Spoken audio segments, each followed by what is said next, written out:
This time I'm going to show you how to control the videos in Circuit Tools.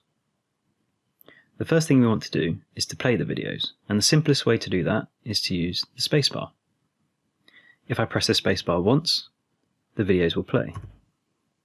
If I press the spacebar again, the videos will stop. We can also adjust the playback speed by using the plus and minus keys on the main keyboard. For example, if I press the minus key and then hit space, the videos are now playing at half speed.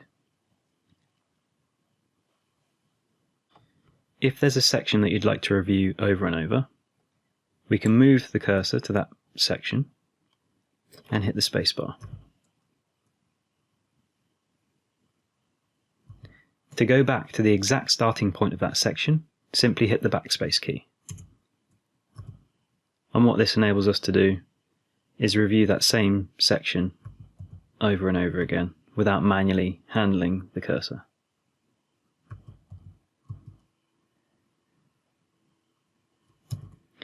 To go back to the start of the file, hit the backspace key twice.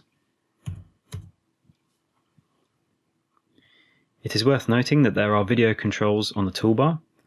So we have our play pause button here, stop button here, and these double arrow buttons allow us to skip through the video.